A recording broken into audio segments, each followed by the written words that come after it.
freedom, man. That's what it's all about.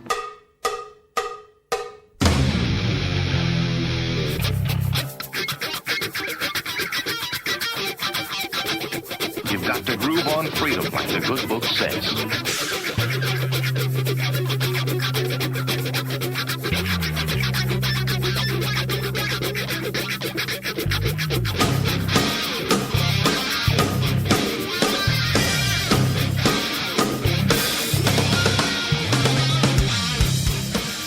Welcome. You are listening to What on Earth is Happening. This show will discuss the topics of human consciousness, mind control, natural law, the occult, and all issues that affect the freedom of the people of Earth. What on Earth is Happening will endeavor to shine light upon the darkness of our world and to offer empowering solutions to the problems we face as humanity approaches its critical moment of choice. And now, here is your host, Mark Passio.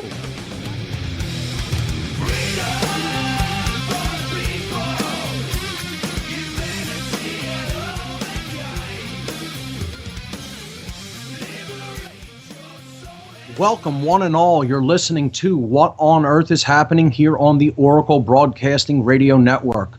I'm your host, Mark Passio. My website, whatonearthishappening.com. The network's website, of course, oraclebroadcasting.com. Today is Sunday, June 24th, 2012.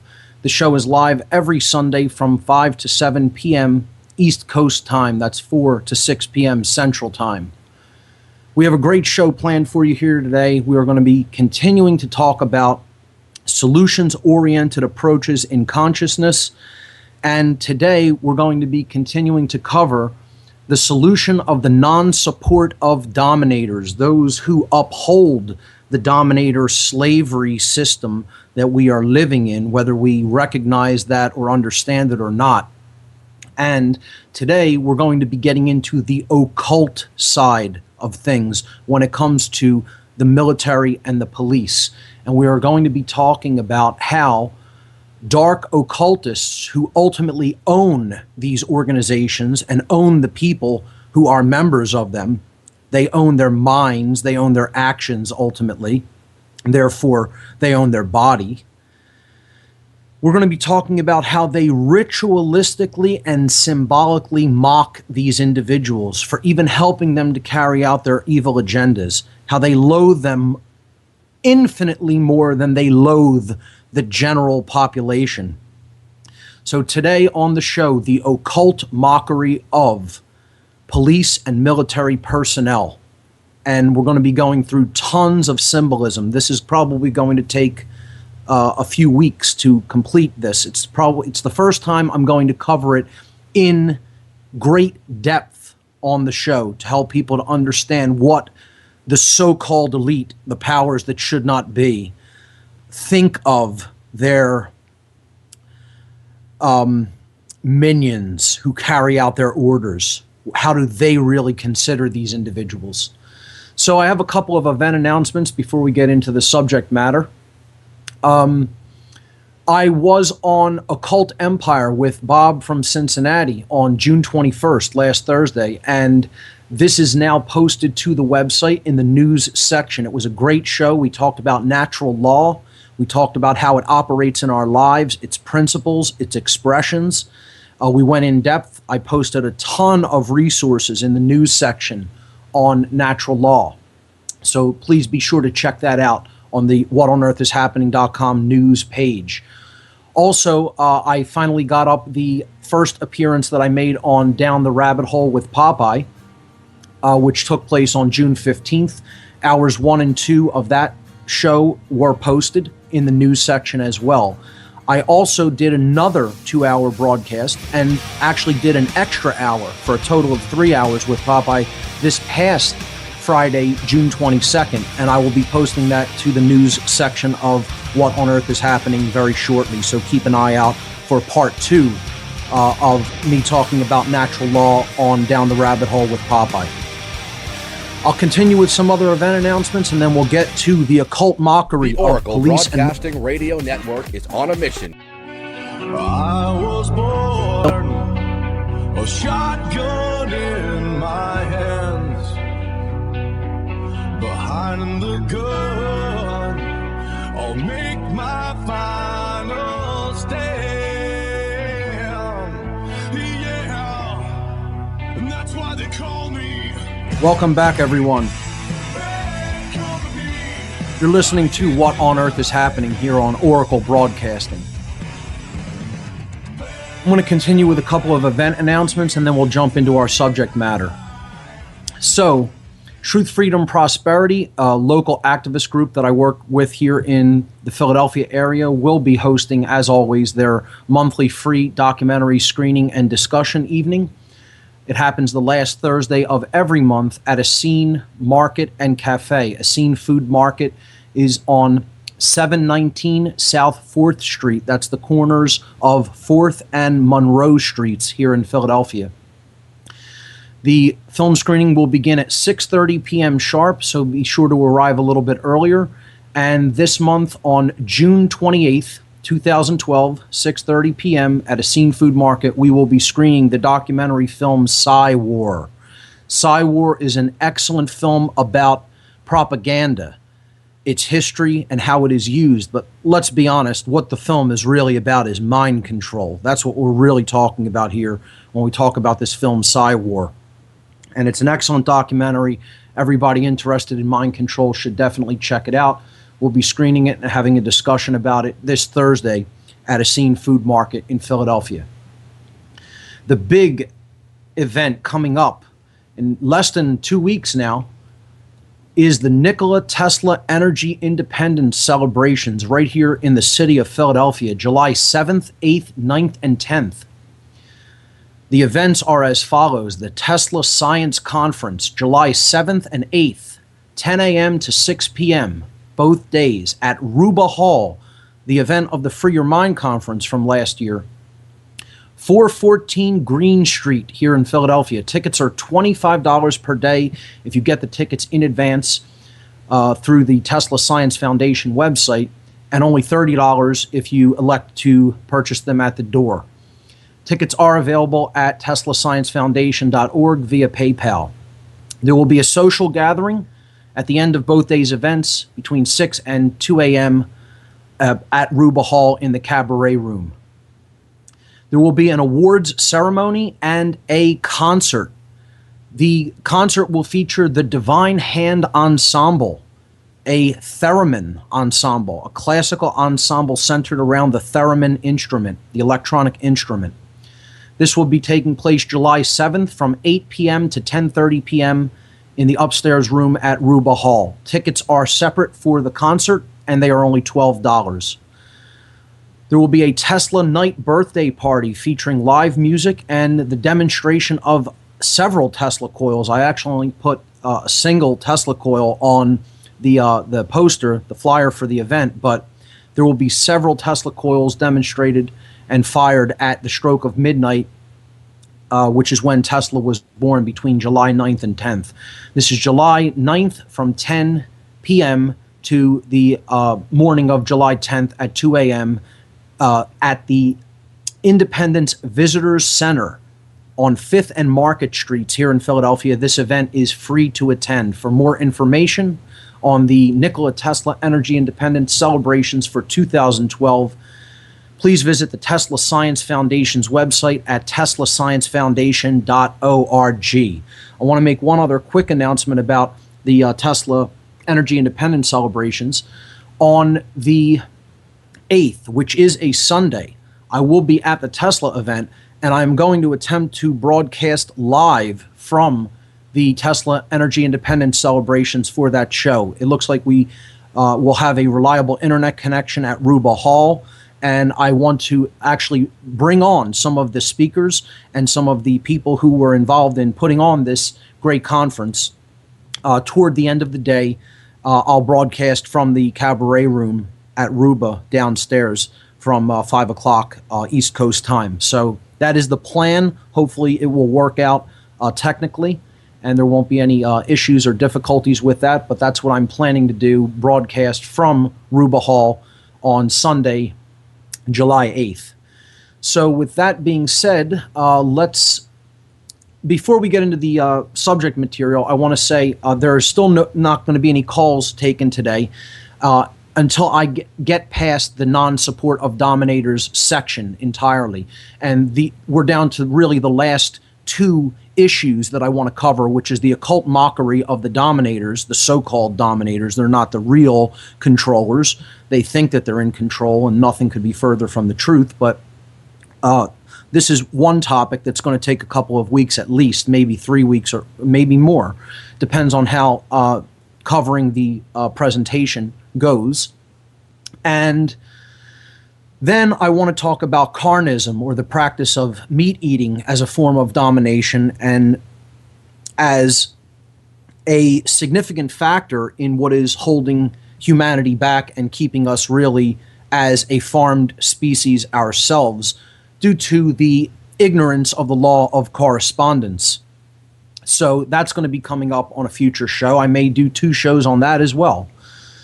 So no calls until that's completely over, and then we will do 2 entire call-in shows.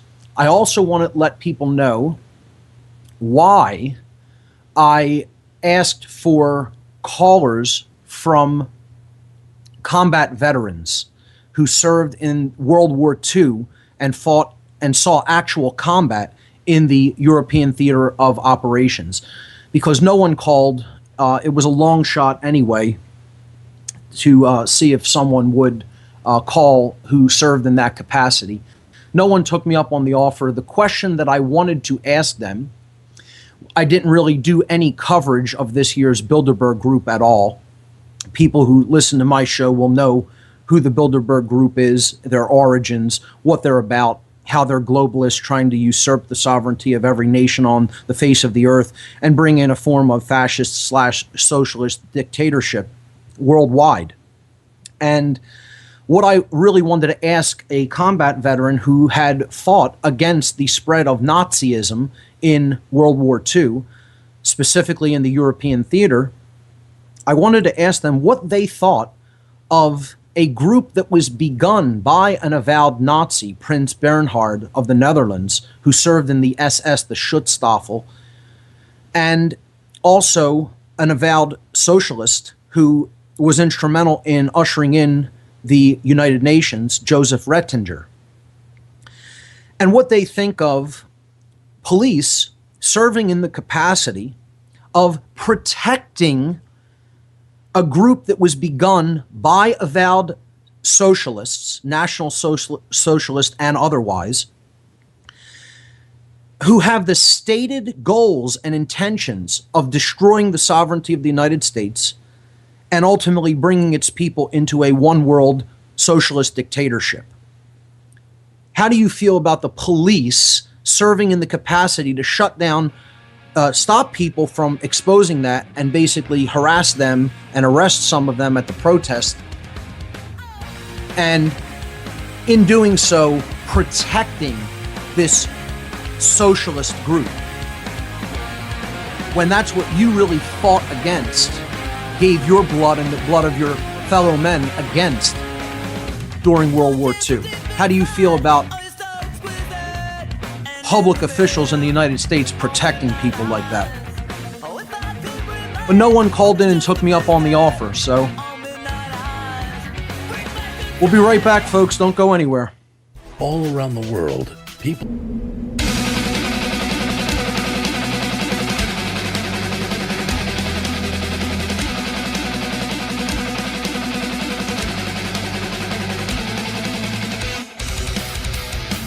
Welcome back, everyone. You're listening to What on Earth is Happening. I'm your host, Mark Passio. My website, whatonearthishappening.com.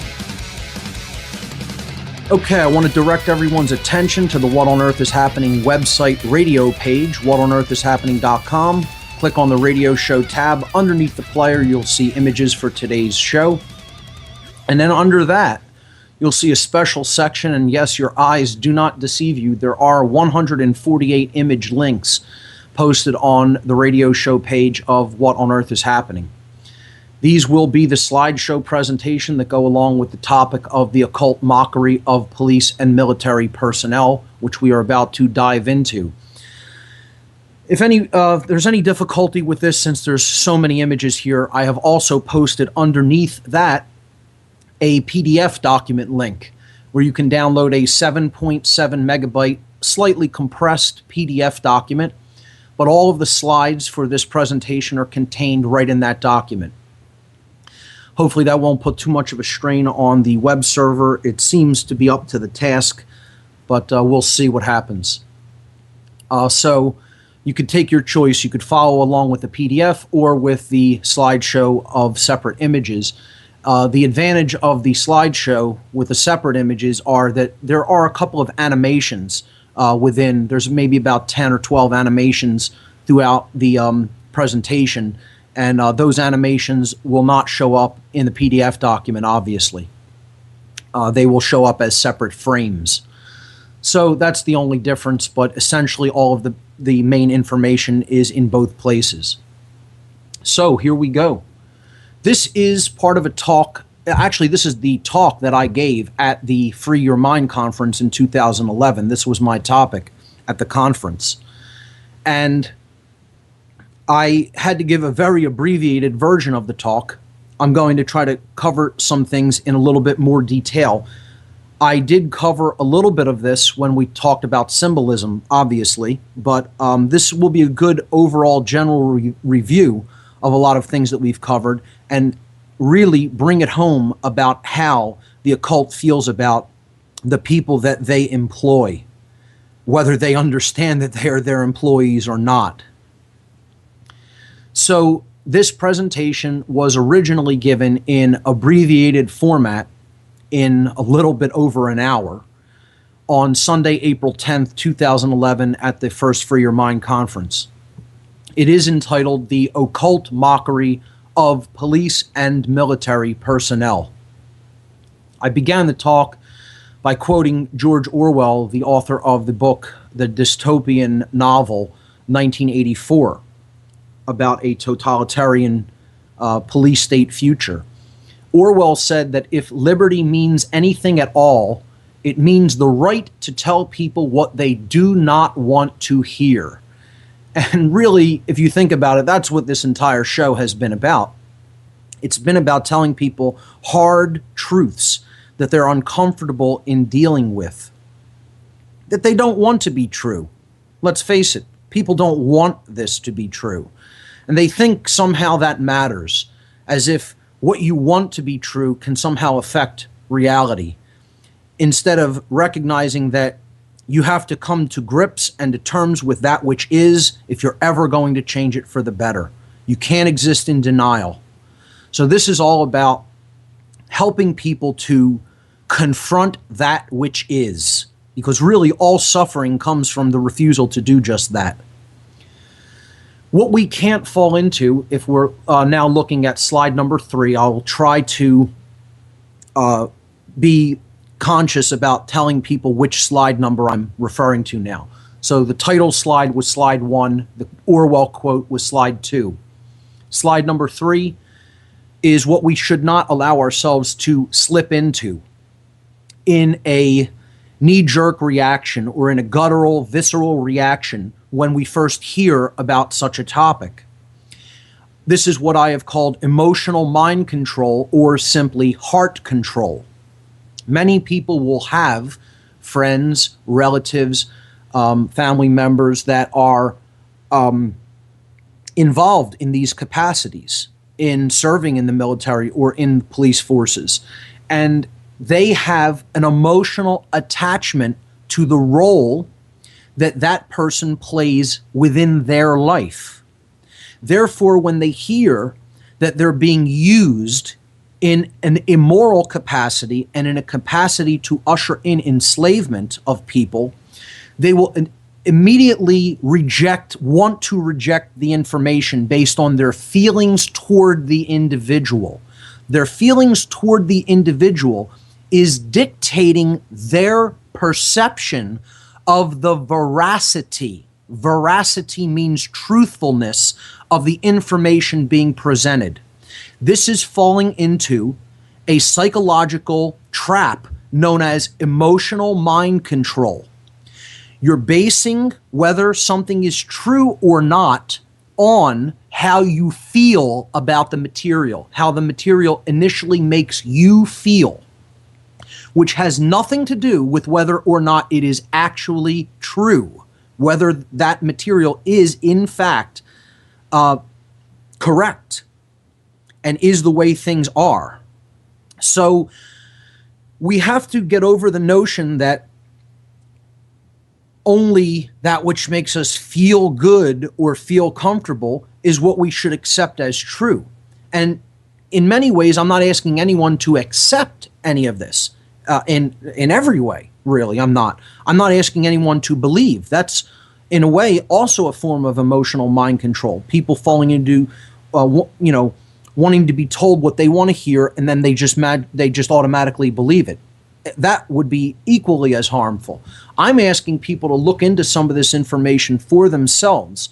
That can be difficult in many cases when it comes to subject material that is as esoteric as we're going to be covering, because much of it is only known about within occult circles.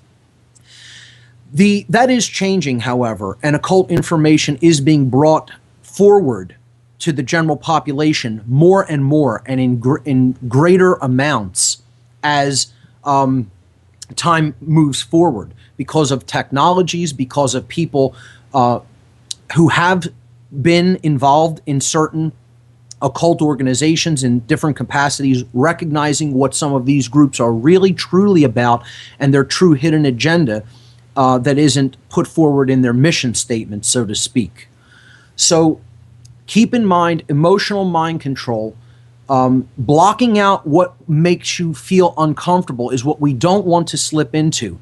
You have to try to take on the level of consciousness, really, of attempting to listen with an open mind and heart without prejudging the information first. Listen, take it in, and then try to verify it for yourself. That's how any scientific methodology is based: observation, and then try to verify it in your own experience. So don't pass judgment on it initially, because some of it will make you feel bad. Some truths can make people feel bad, and a lot of lies make people feel good. So that's what emotional mind control is about, and that's the warning going into this presentation.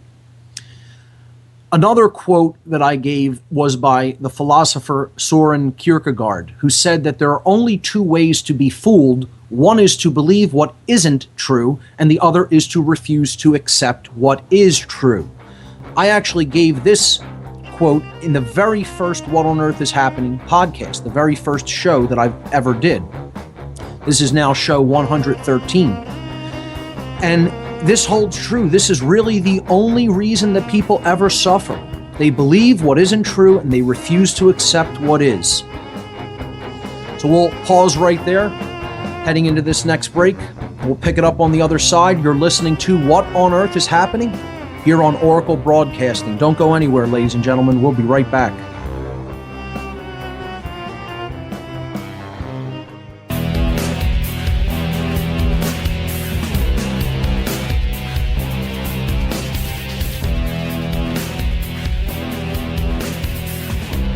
Welcome back, everyone. This is What on Earth is Happening. I'm your host, Mark Passio. We're talking about the occult mockery of the military and police, and we'll be talking about this for the next few weeks, probably. Going through the slides on whatonearthishappening.com's radio show page, or with the podcast, we were on slide number 4, moving to slide number 5. Which is the definition of the word occult. Of course, this will be a review for many people who are longtime listeners to the show. What I'm attempting to do here in this section on occult mockery of police and military is to really, in an extended way, document this entire topic. So bear with me if you're already familiar with the concepts. Again, I said much of this will be review, but this is intended to stand alone for people as an audio series for people who have not approached this topic yet, and perhaps inspire them to go back and listen from the very beginning of the podcast, of the beginning of the What on Earth is Happening podcast, follow that progression through in order to really open up their consciousness. So I won't spend a lot of time on reviewing a lot of the stuff we've already covered, but I am going to at least touch upon it.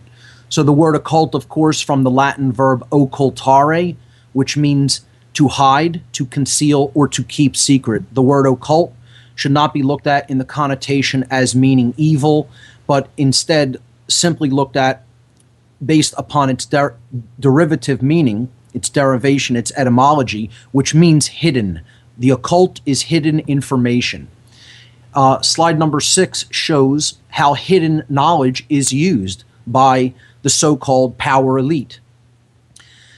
It is compartmentalized and put into a hierarchical structure.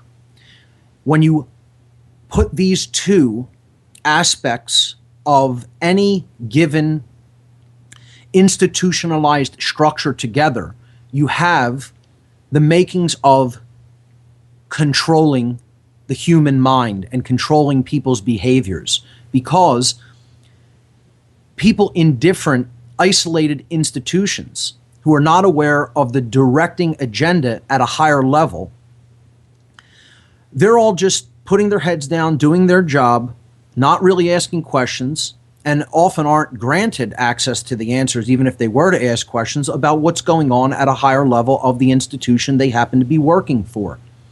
So compartmentalization and hierarchy are critical if you're going to basically limit people's perception of what they're involved with.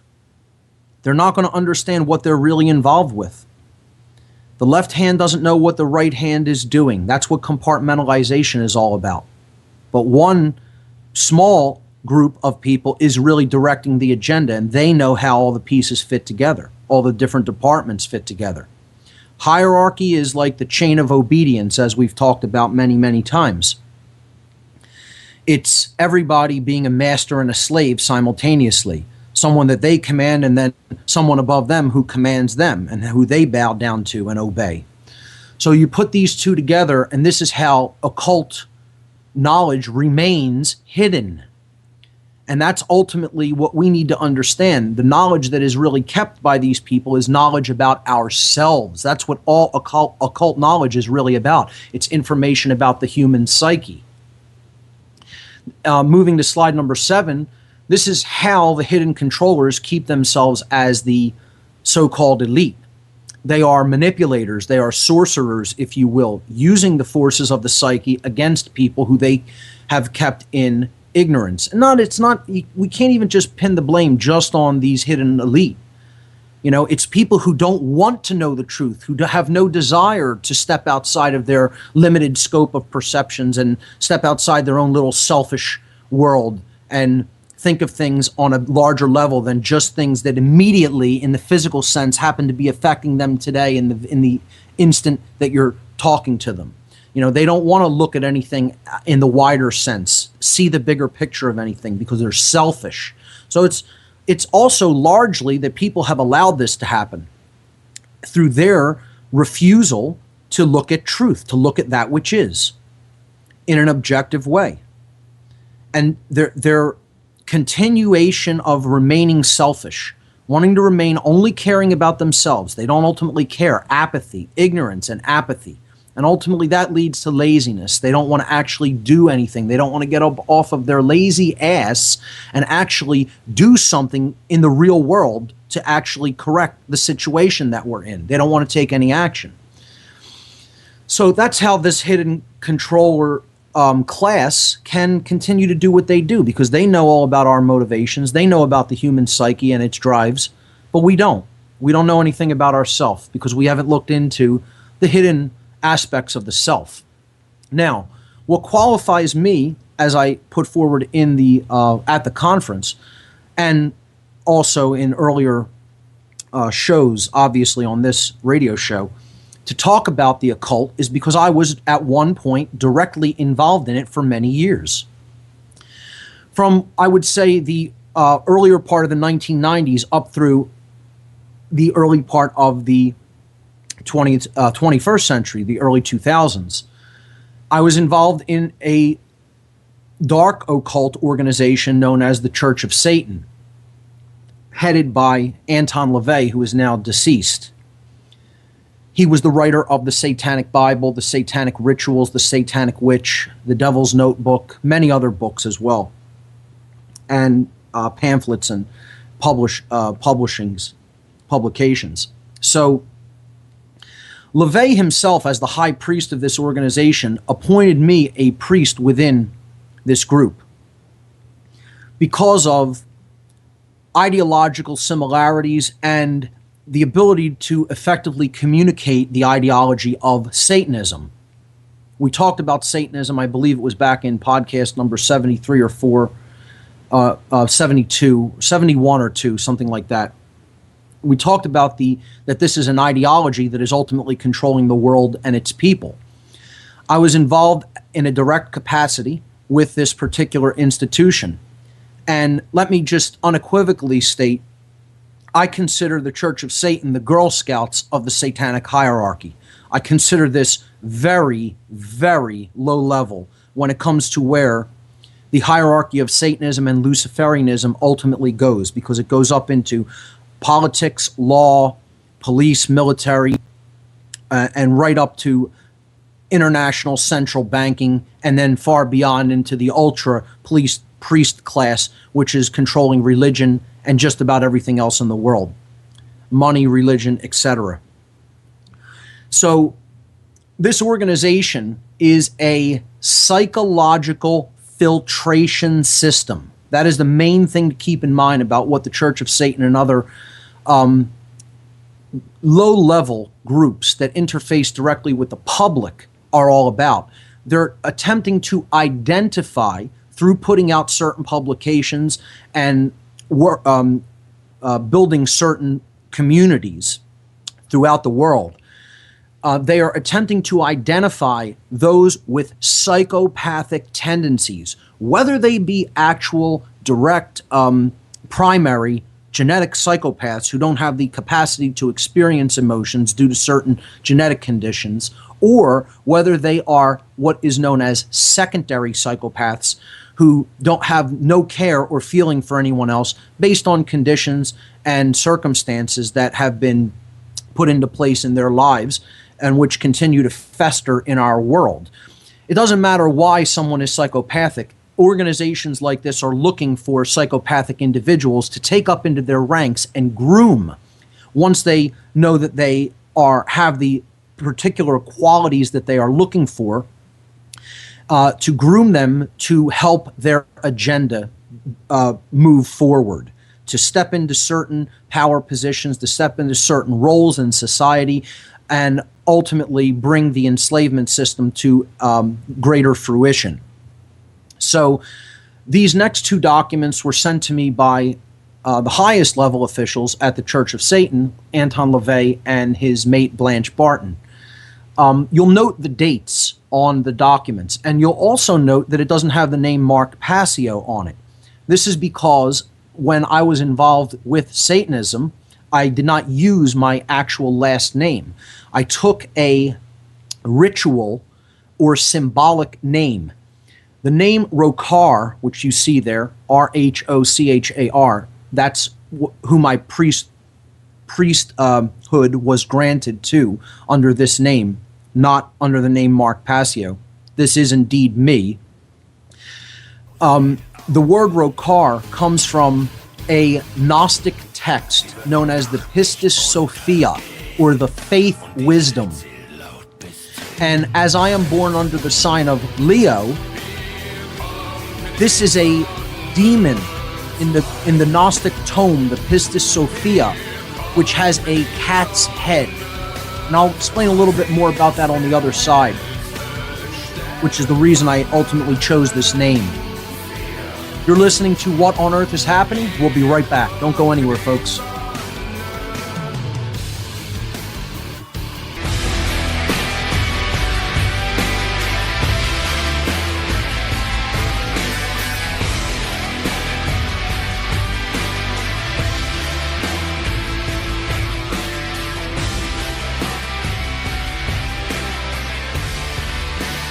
Welcome back, everyone.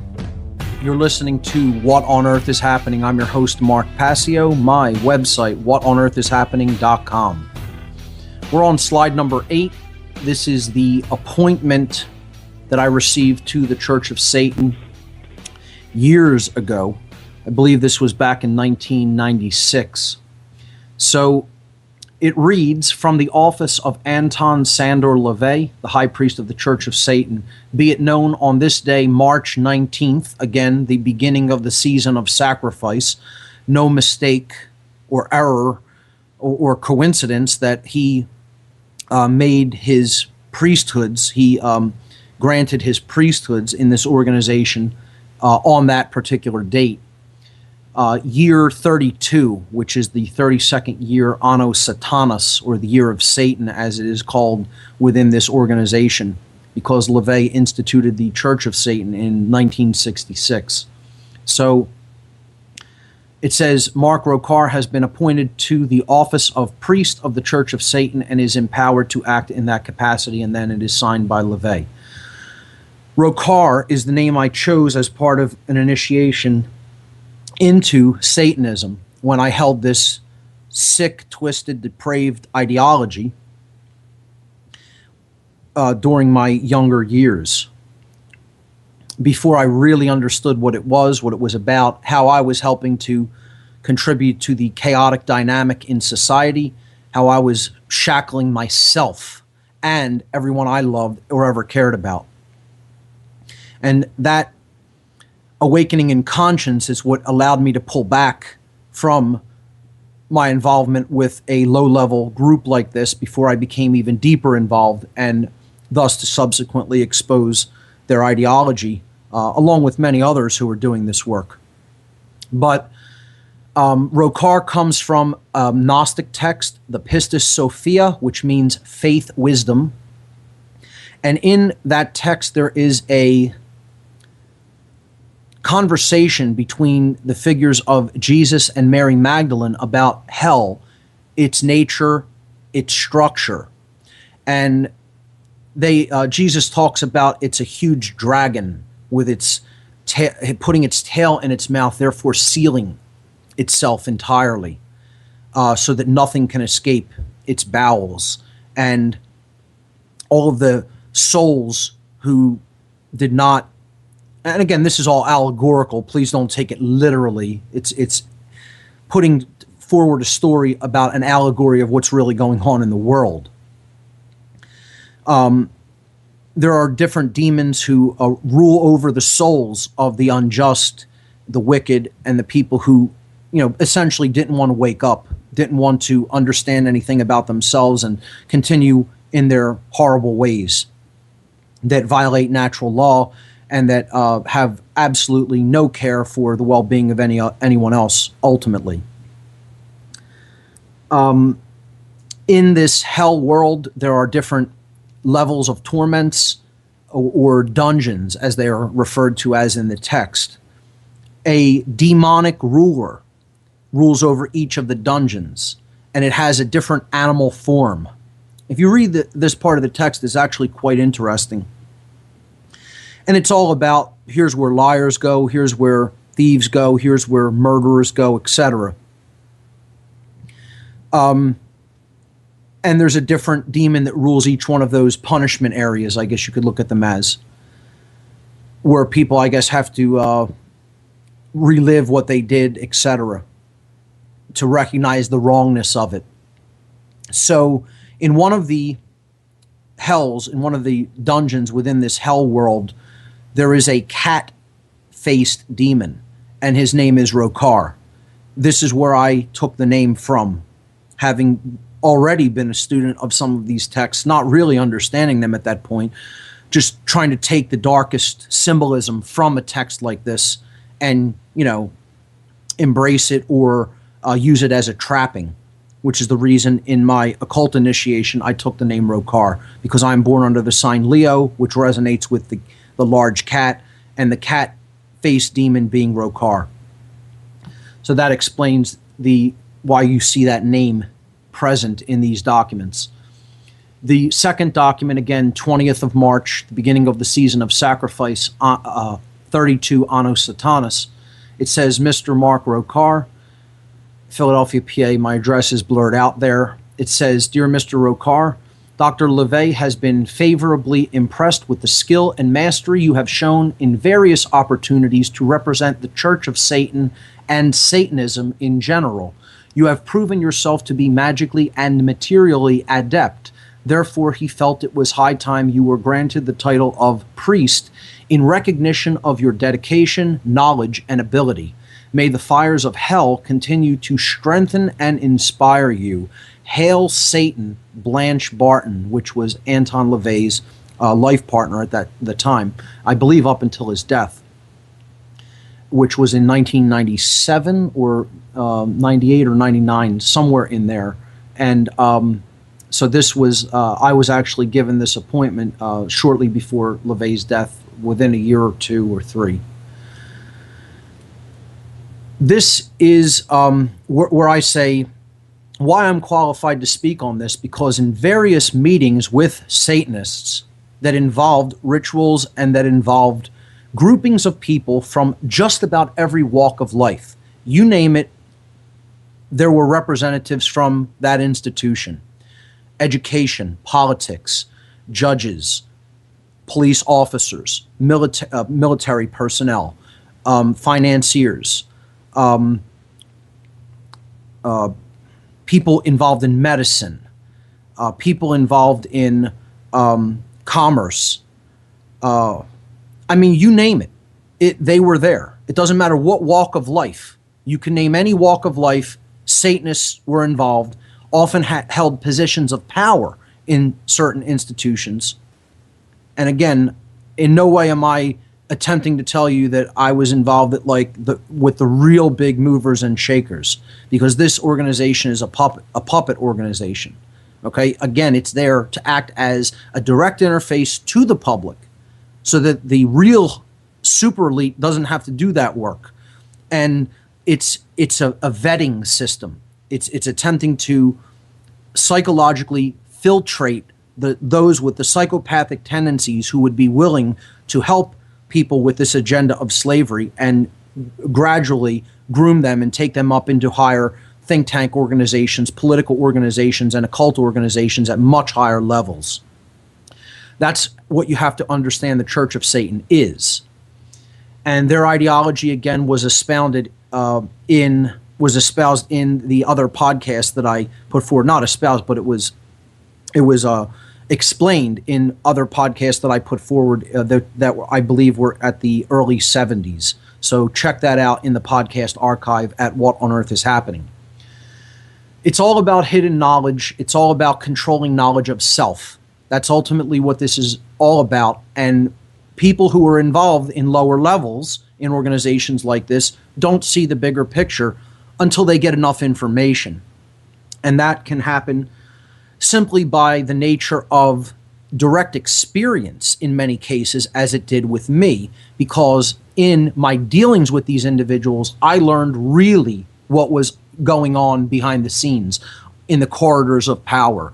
I learned what these people, how these people were involved in higher levels of power in different institutions, in every walk of life, and what their ideology, how they viewed people, what they ultimately wanted to do with people.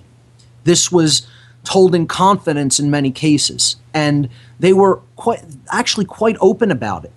They didn't really lie or hide their intentions when it came to, how they view other people as cattle, as slaves, and what they want to do, to bring them into further bondage, into further enslavement. Always refining their level of control over their mind, over their emotions, etc. Again, they look at people as their property. They look at themselves as God. That's what the ideology of Satanism is really ultimately all about. There's no higher power. Therefore, there's really no such thing as right or wrong, good or evil. It's all about what you want. So if you can take it, take it. And, there's no... They don't believe in any laws are going to stop them from doing that. No higher cosmic laws. They face no consequences for that. If you can get away with it in the physical world, do it. Step on who you need to step on. to get power, to get influence, to get prestige, to get money, etc. For control. Because their ideology is all about base survival, based on fraudulent Darwinian evolutionary theory of survival of the, quote, fittest. We'll pick this up on the other side. You're listening to What on Earth is Happening. We'll be right back. all around.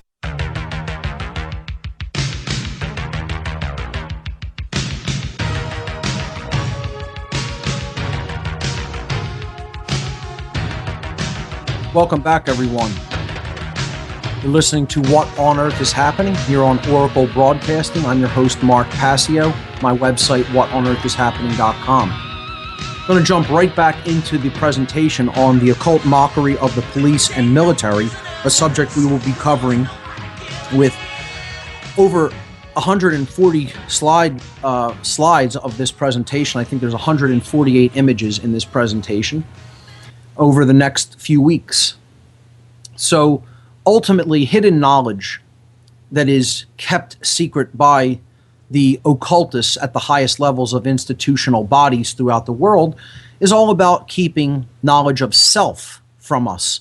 Because if we understand ourselves truly at a deep fundamental level, we really can't be controlled by someone else. We will attain to self-mastery once we have enough knowledge about how we work, what our motivations really are, and develop the willpower to bring those motivations and bring our consciousness into alignment with the higher will, which is the evolutionary force, not the evolution that is spoken about in the macrobiological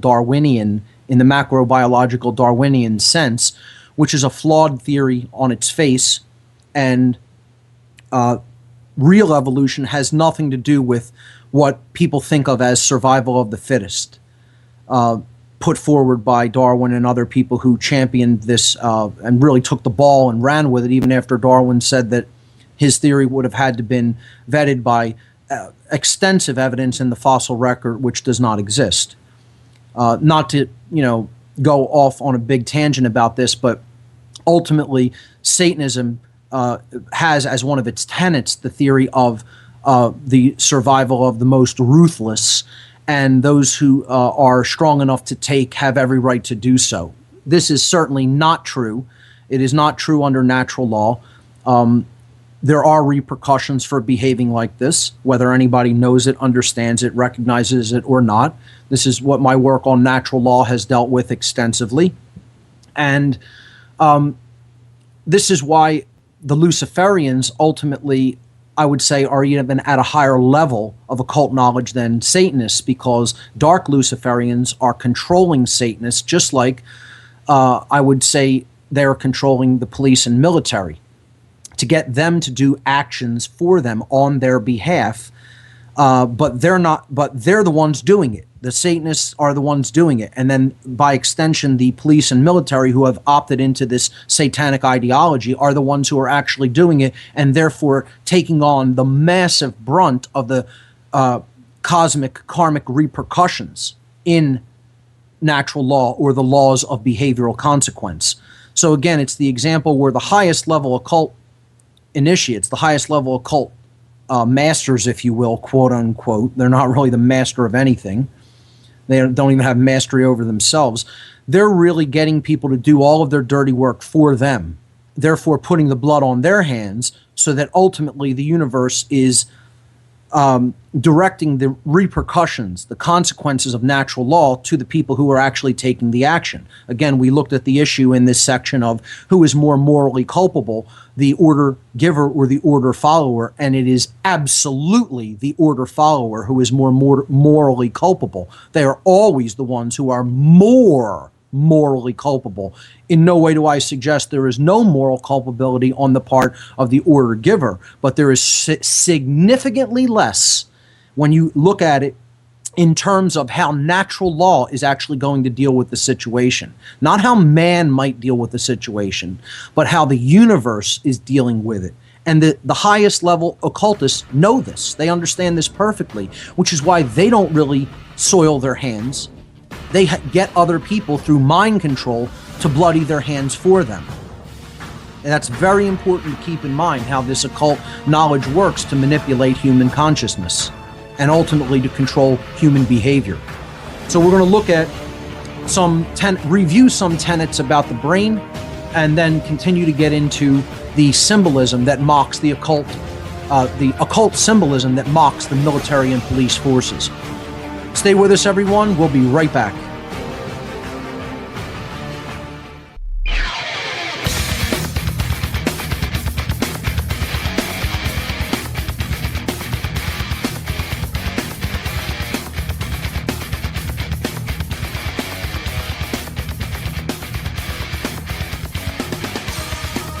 Welcome back, everyone. You're listening to What on Earth is Happening.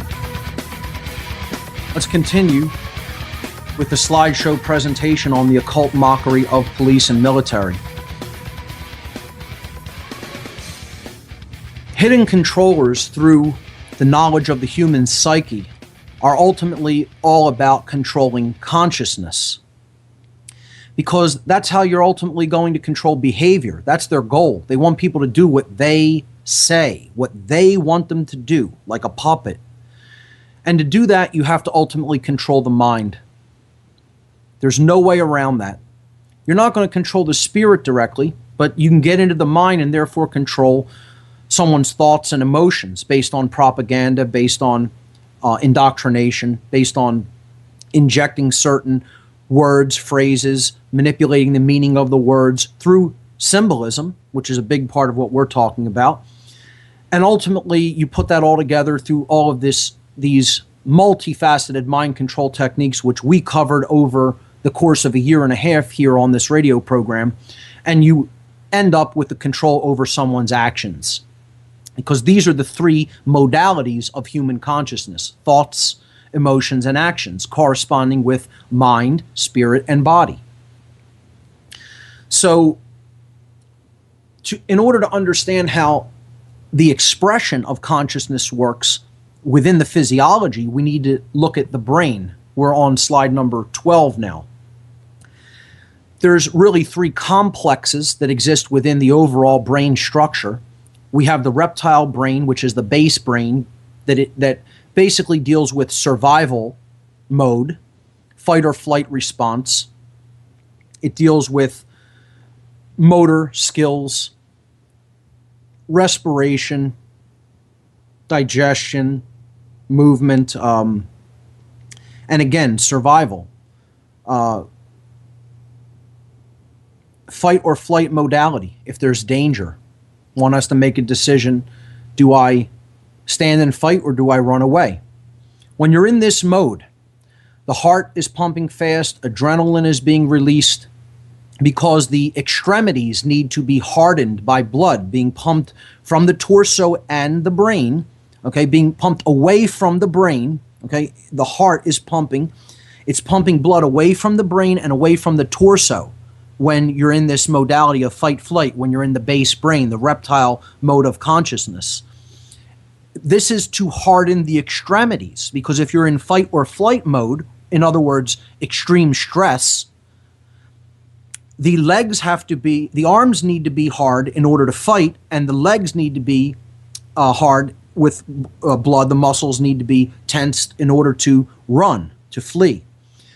This is why disease is a result of operating chronically in fight or flight mode. This is how the brain becomes imbalanced. Our society is completely structured to keep us in fight or flight modality, in stress mode. And we don't have the same outlets for it as we did, before we lived in, quote, modern civilization. Therefore, it's built up and builds like a quantum effect over time in a chronic way to fester disease in the body, and most of all, fester brain imbalance and actually damage synaptic pathways in the brain, such that certain modes of thought and consciousness aren't even possible anymore once the brain hemispheres become imbalanced through being in this modality. And when I speak of police being physically damaged, brain damaged, having capacities of the brain cut off, I don't mean that if you look at the brain, it's going to actually have physical damage to it. Synaptic damage, though, is physical within the extremely small structures of the brain. If you were to magnify them, yes, you would see damaged aspects of the synaptic pathways when someone is always in fight or flight mode, which is what police and military are almost always in, almost all of the time. Particularly military, who are seeing active combat, are always in this mode. I have to be careful. Anything could happen at any time. Constantly watching for an enemy, aggression all around you, constant danger to the physical body. This puts people in a mode that is imbalancing the higher parts of the brain and actually doing damage to those pathways in the higher parts of the brain. So this is why it's so important not to operate in that mode, except for any very short periods of time that it's absolutely necessary to operate in them, like when you're actually being attacked. But when you give a small group of people that role, it's always going to deteriorate into them being damaged as a result. This is why all forms of standing armies and standing police organizations are a fundamentally, fatally flawed idea. It's a flawed axiom, axiomatically. At its level of inception, it's a flawed notion because invariably you're going to cause damage to those people. And they're not isolated from the rest of the community. They're not isolated from you. So ultimately, you're doing damage to the entire community by the refusal to accept personal responsibility and, if necessary, to take personal action.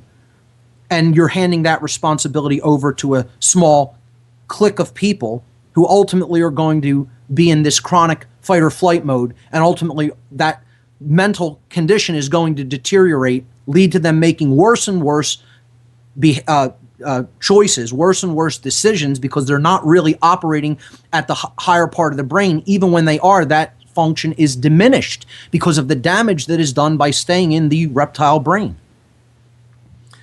And therefore, they're going to become aggressive. They're going to, take people's rights when they have no right to do that. They're going to become apathetic, not caring. We talked about this extensively. I won't reiterate the whole thing. Go back to the early podcasts and listen, and I give many examples and explain how this function works. It's all about shutting down access or communication between the mammalian brain and the human brain, because the limbic brain, otherwise known as the mammal brain, depicted in slide number 13, showing the cross-section of it. This is the glandular activity in the brain. You have the hypothalamus, you have the hippocampus, you have the amygdala, you have the pituitary gland, and the pineal gland. Ultimately, these sections within the brain create the neuropeptides that are then pumped through the body and blood, through the circulatory system, to allow us to feel, to actually experience a sensation within the body based on what we're thinking and how we're acting. This is our moral compass. Our feelings, our emotions are our moral compass for direction in life. So to damage the limbic brain is basically the creation of a psychopath, or even cutting off communications, effective communication between the limbic brain and the higher brain, which is the neocortical brain, is ultimately going to express behaviorally as psychopathic behavior. This is what needs to be understood about this complex within the brain known as the limbic brain. We'll continue with this on the other side. You're listening to What on Earth is Happening? We'll be right back, folks. Don't go anywhere.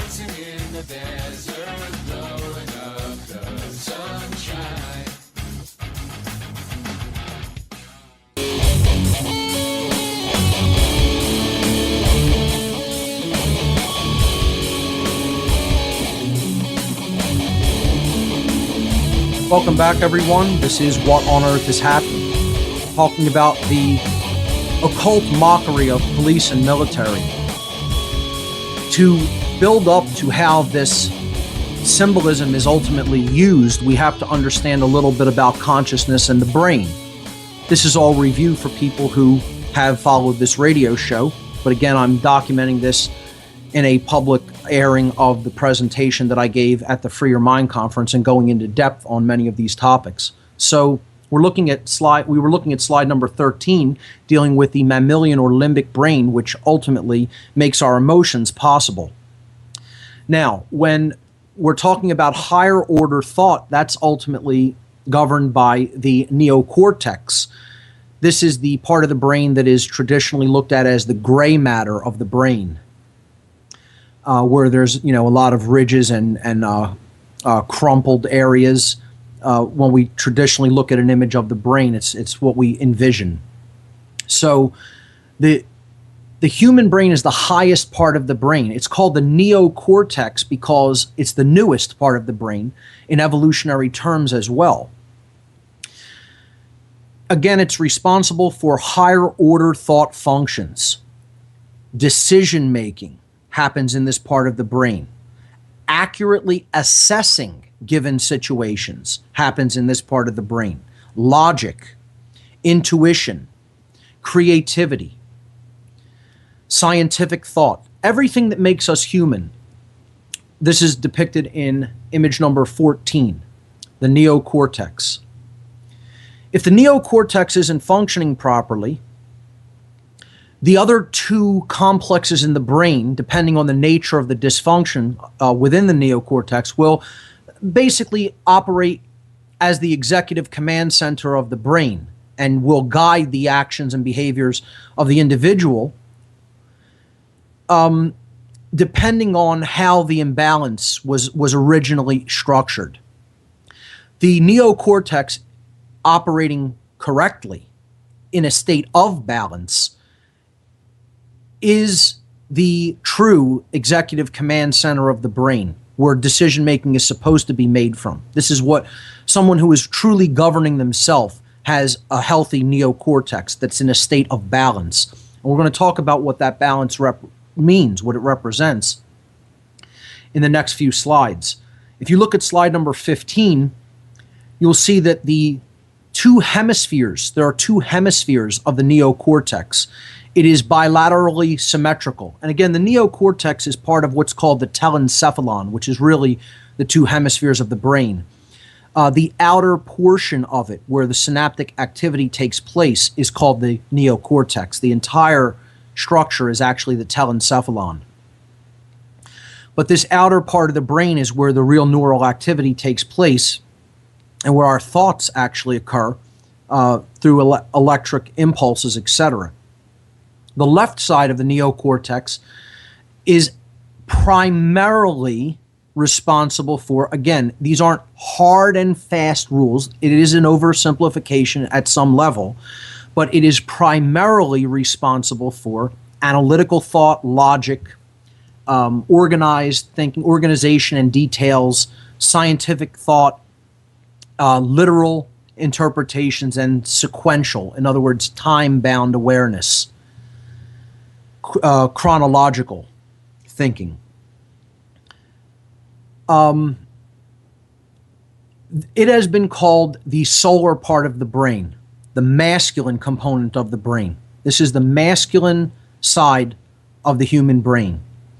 Conversely, the right brain hemisphere primarily deals with creative thinking, creativity in general, imagination, general thought, wide big picture thinking, okay? Conceptual thought, being able to perceive symbol and allegory, empathic, or in other words, feeling, intuition, nonlinear thought, nurturing. So it's a more feminine, the feminine aspects of the self expressed through this part of the brain. So this has been called the feminine or the lunar brain hemisphere. If there is an imbalance chronically toward the left brain, which is what dealing with only the physical reality will put you in. This is how work in the Western system unless you're involved in some creative capacity, which very few people really are. The vast majority of people deal with just things, taking orders, linear thought, problem solving, all left brain stuff, logic, during the course of a work day. And they're chronically in this mode, which is why when someone is imbalanced chronically toward the left brain, there is a de-emphasis on the limbic functions of the brain. In other words, the emotions. And the person will be more of an unfeeling person. You could just verify this in general stereotypes. You know, the more scientific that isn't necessarily as connected usually with the emotional side. Again, these aren't hard and fast rules. They could be seen as generalizations. But the generalization effectively holds true when we're looking at how the brain functions. The right hemisphere of the brain, if it becomes chronically imbalanced, someone will be ruled more by their emotions because they won't have a connection to the physical reality as much. And the new agey people, who think it's all about just how we feel and behavior isn't as important and actually taking action isn't as important, are right-brained imbalanced. This is why, governmental types, scientific types, etc., ushering in the New World Order, at the helm of the New World Order creation, the Dark New World Order, I should say, are more left-brained. And the people who just go along and are more, I don't want to look at things that are negative, and I don't want to, see this aspect of something that is making me uncomfortable, are more right-brain types. And this is what the entire hierarchy, the occult hierarchy at higher levels, this is their agenda, to imbalance someone chronically into one form of brain imbalance or another, because ultimately that's what continues, that's what fosters the continuation of the master-slave system, whereby everyone is some form of a master ruling over a slave, and yet simultaneously they have a master ruling over them, and they are a slave simultaneously. So it's important to keep people in a state of chronic brain imbalance through stress or through a belief system that is based on absolutely no care of the physical world and never really standing up for yourself in the physical sense. So the goal, if we look at image number 16, to get out of the entire control system needs to be to bring balance to both hemispheres of the brain. If we use them in balance and we don't fall into chronic states of imbalance through too much left brain activity or too much right brain activity, once we identify what those forms of activity are, then we will develop a balanced brain. This is bringing the two symbols together. Again, symbolism is what we're ultimately going to be talking about here, because the occultists don't mock people in words. Sometimes they do, but more often they mock them symbolically, wordlessly, through a hidden language called symbolism. The symbol traditionally throughout history of the male is an upward pointing equilateral triangle known as the blade. The traditional symbol of the feminine is the downward pointing equilateral triangle shown on the left above the image of the moon in slide number 16, which is called the chalice. Putting them together forms what is known as the blazing star, or the seal of Solomon, the sun and the moon brought together. We'll pick this up on the other side of this break. You're listening to What on Earth is Happening here on Oracle Broadcasting. Stay with us, everyone.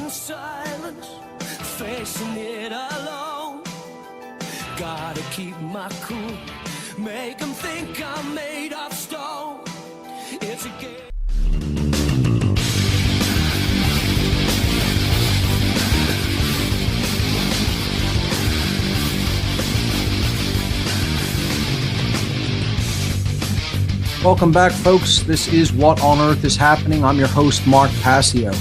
The topic today and over the next couple of weeks is going to be the occult mockery of the military and the police, explained in depth.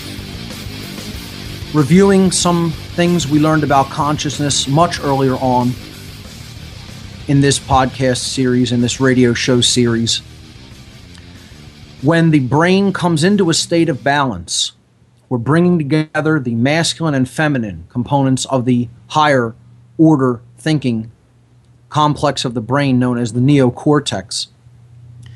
Symbolically, this is looked at as the path to enlightenment through the light, the blazing star. This symbol is used in different occult traditions throughout the ages, particularly Freemasonry, and also some Kabbalistic traditions as well.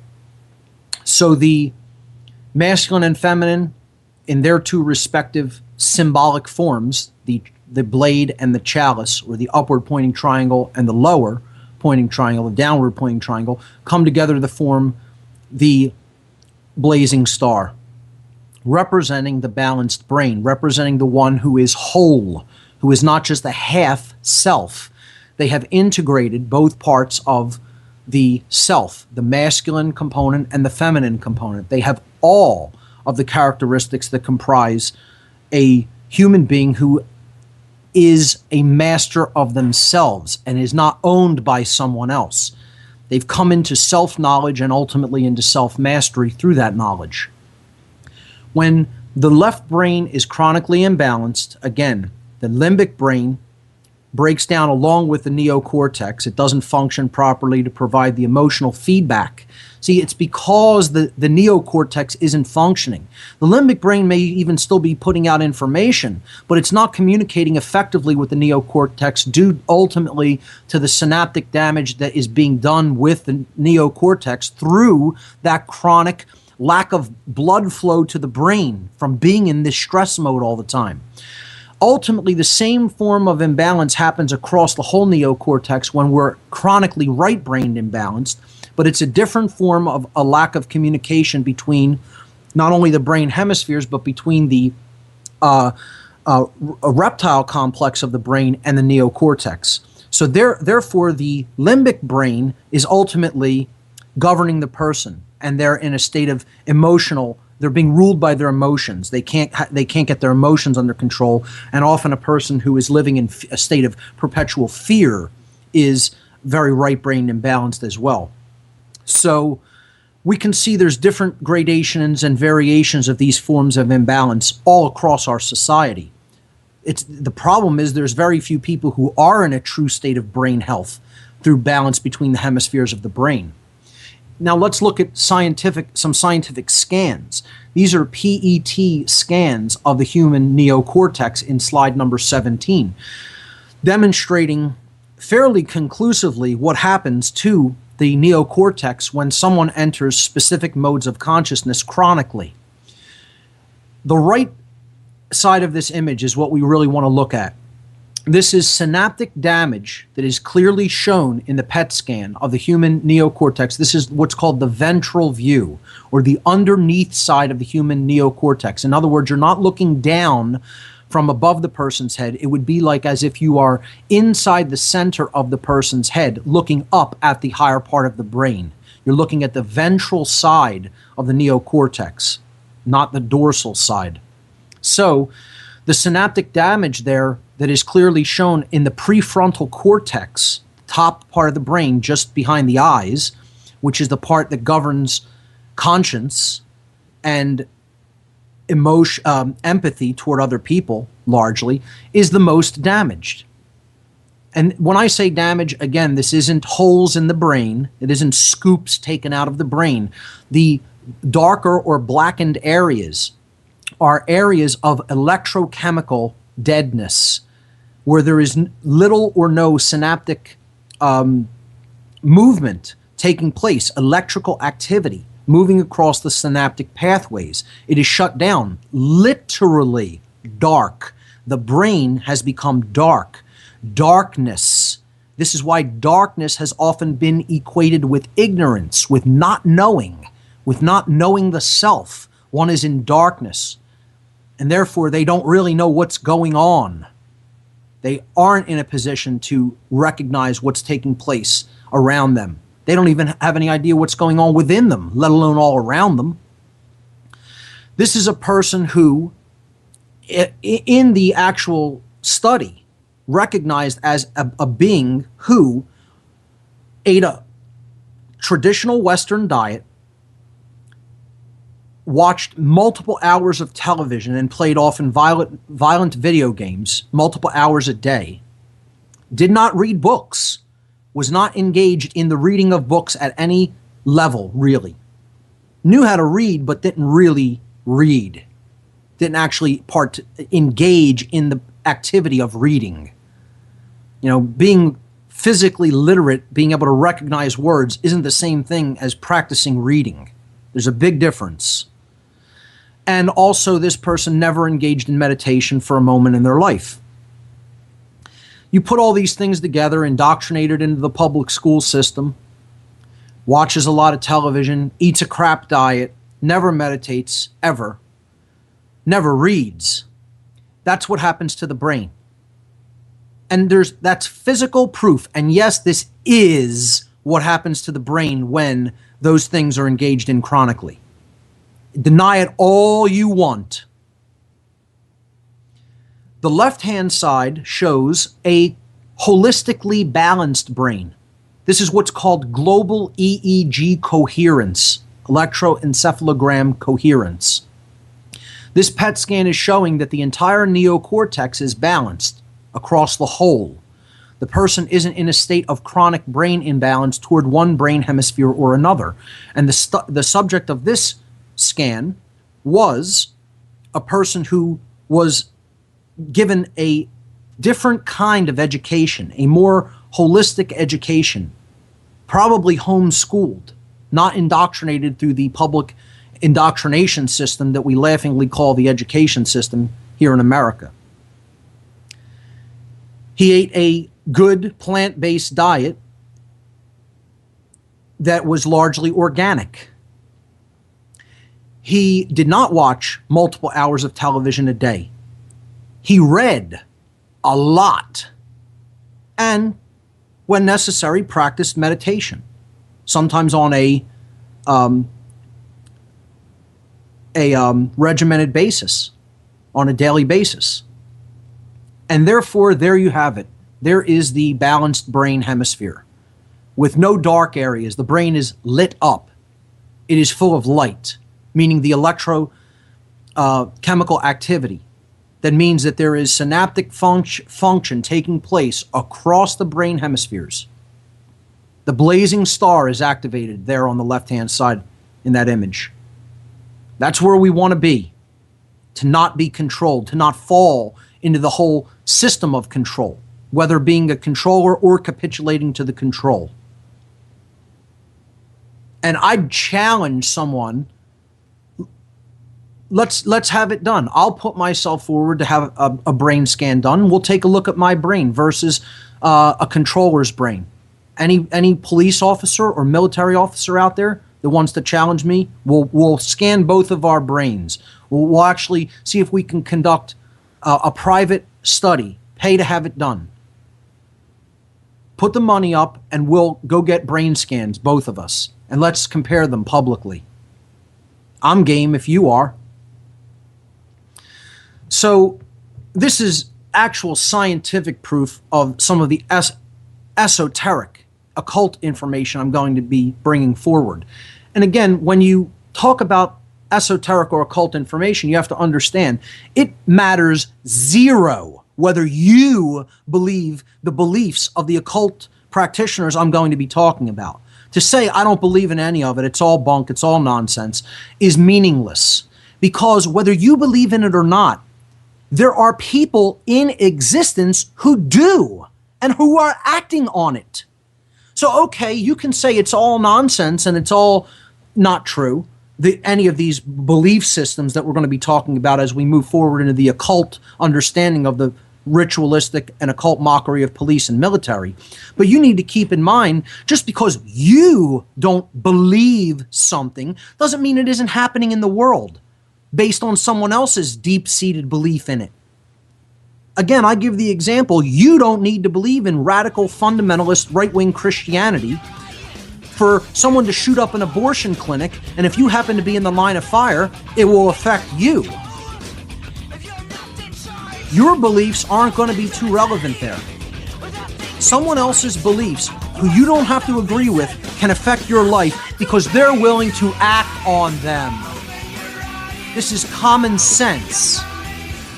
So let's keep that in mind as we move forward throughout this entire section. We'll be right back to show you how these sick psychopathic elites really think about the military and the police. Stay with us.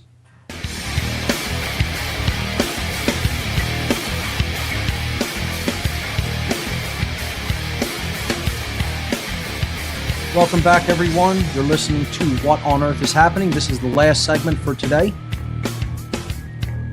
We're talking about the occult mockery of the police and military and what the real controllers behind the scenes think of their minions who follow their orders. And believe me, they think of them as less than dirt. From their lips to my ears, ladies and gentlemen, they think of them as lower than scum. That's the section I want to talk about now.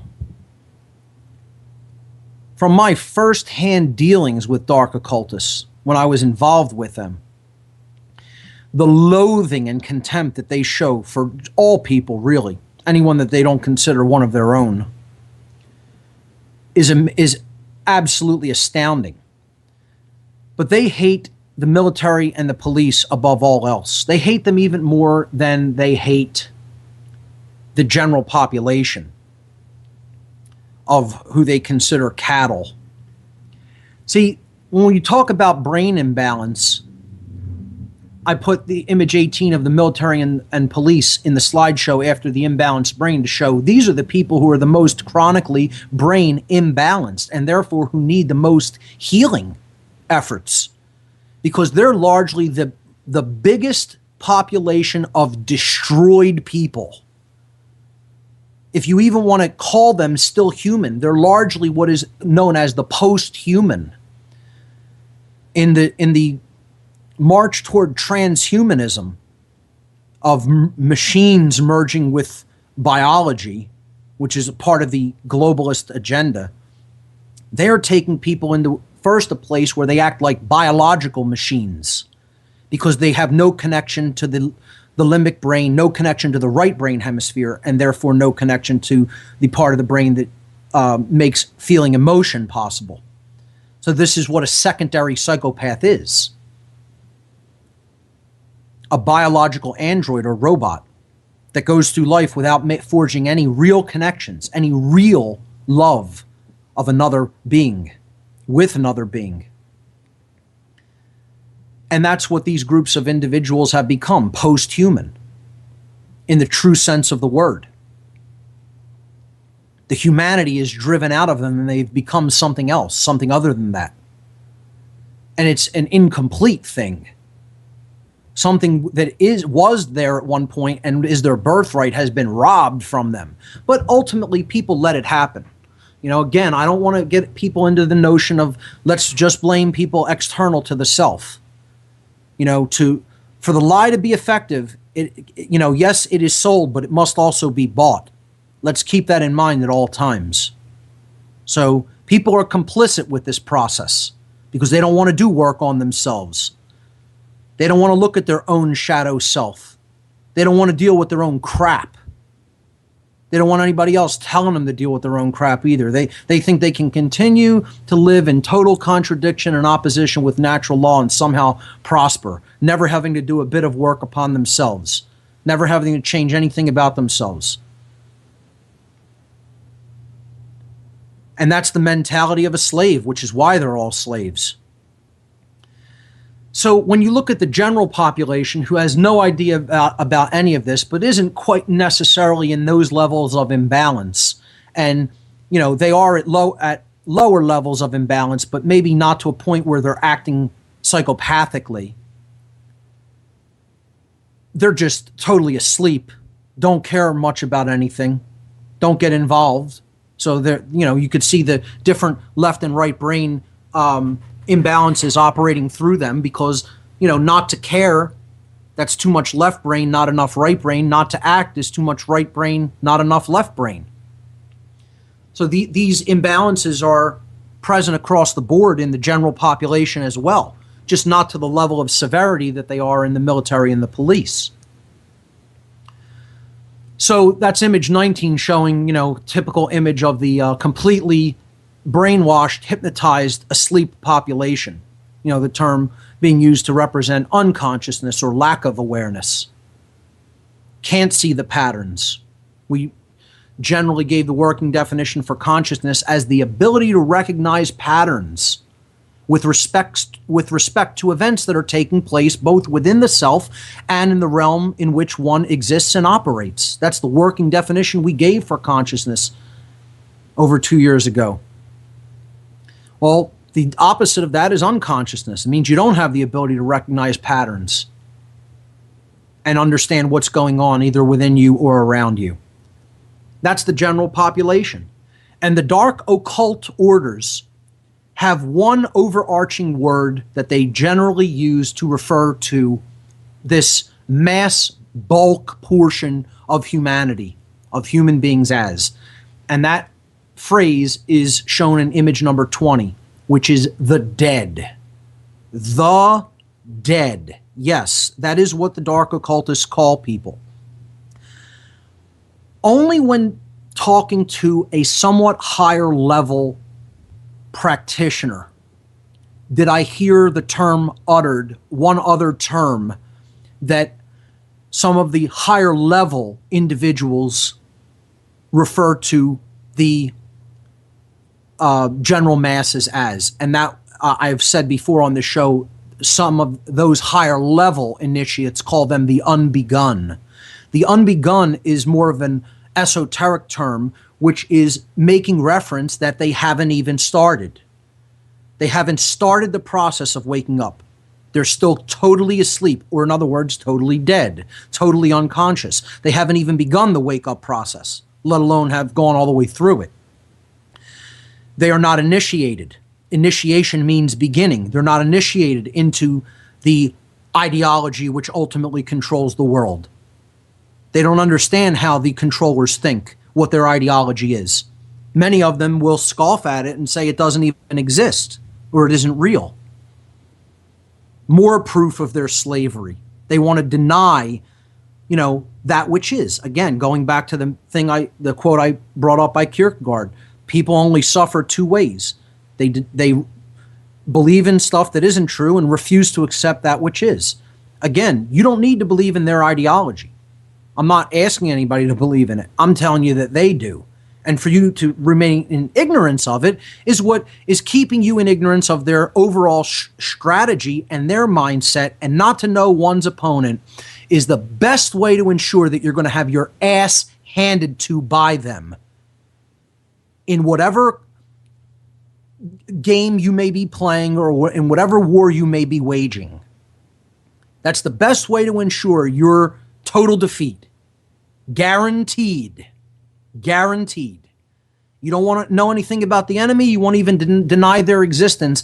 That's the scenario where a chess game is being played, your pieces are getting crushed, and you haven't even sat down at the board.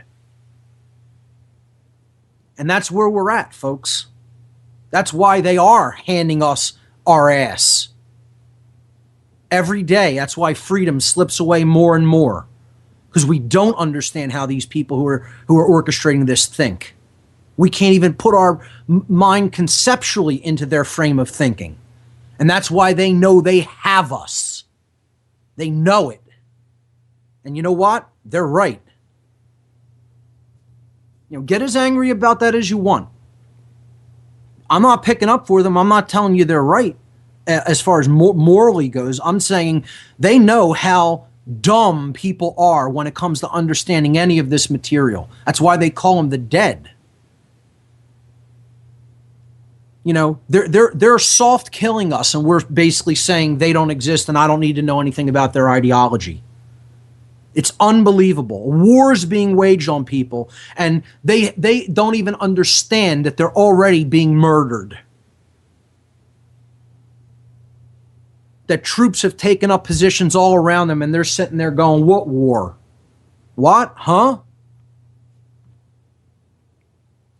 So the dead, they call them the dead because they consider the basis for life the expressions of consciousness.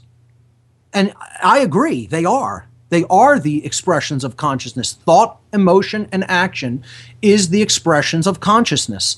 And to not have those activated, in other words, to remain in ignorance, apathy, and laziness, and cowardice, the other expression of the lack of action is cowardice in addition to laziness, is to essentially not have any consciousness. It's to be dead.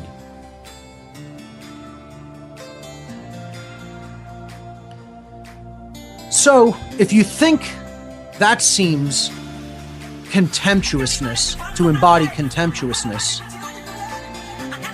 when you really understand how they view the military and the police, the people they get to do their bidding, it's 1,000 times worse. We're going to get to that next week because that's all the time we have on this edition. Remember, only 2 mistakes one can make on the path to truth: not starting and not going all the way. Don't answer it!